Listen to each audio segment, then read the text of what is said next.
Hello everyone and welcome to this channel. If you are starting your journey into operating system, you have come to the right place. Today we are tackling 3 core concepts that every operating system needs to manage. That is deadlock, starvation, and the producer-consumer problem. They sound complicated, but I promise I will break it down with simple real-world examples.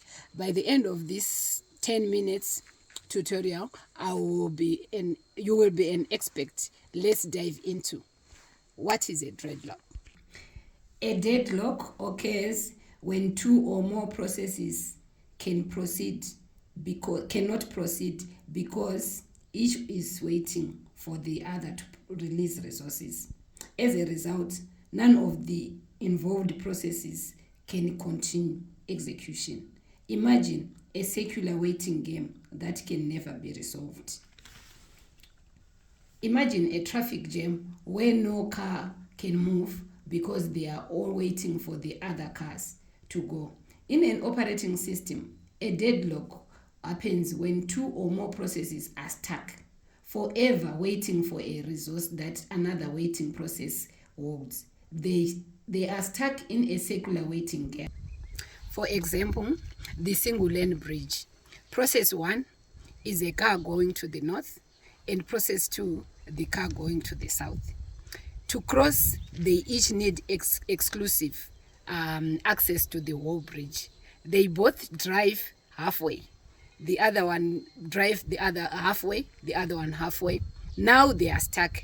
They both blocking the way.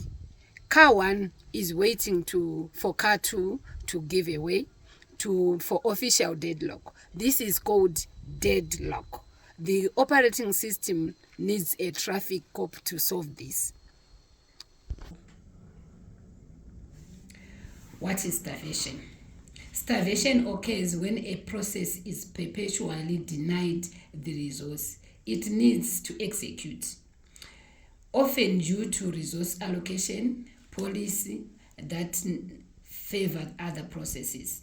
For example, a low priority task is continually preempted by arriving high priority tasks and never gets a chance to execute. Let's see how deadlock and starvation differ from each other. In deadlock, processes are stuck waiting for each other, while on starvation, processes wait indefinitely for resources. Again, in deadlock, the cause is circular waiting among processes, while starvation, resources allocation policies that are favoring others.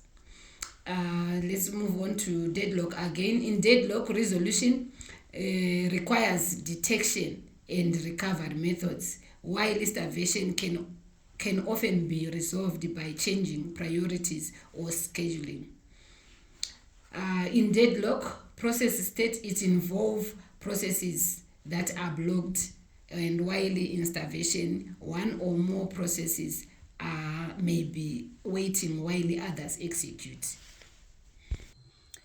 Let's move on to the strategies dealing with deadlock. There are 4 general strategies to handle them. First, we have the deadlock prevention. The operating system designs the system to ensure that one of the 4 necessary conditions for deadlock can never happen, like making the bridge 2 lanes or for cars to pass. And then another deadlock avoidance. The operating system looks ahead before granting a resource. It only grants the resource if it is sure that granting it won't lead to the deadlock. A famous algorithm for this is the banker's algorithm. The third one is deadlock detection and prevention and recovery. The operating system lets the deadlocks happen, but it constantly checks them. When found, it recovers by preempting, taking a resource, or the worst case of terminating the process to break the cycle. And then the last problem is ignoring the problem. They assume deadlock are no rare, that the cost of preventing or detecting them is not worth it. They let the user reboot if one happens. Our final core concept is the producer-consumer problem. This is a classic example of processes needing to share data safely. The producer-consumer problem, also known as the bounded buffer problem. It is a classic problem in process of synchronization. It describes two types of processes, that is the producer and the consumer. Let's tackle this question. In the context of an OS, explain the producer-consumer problem. Here we have two main types of processes. The producer creates data or items. The consumer uses or consumes that data.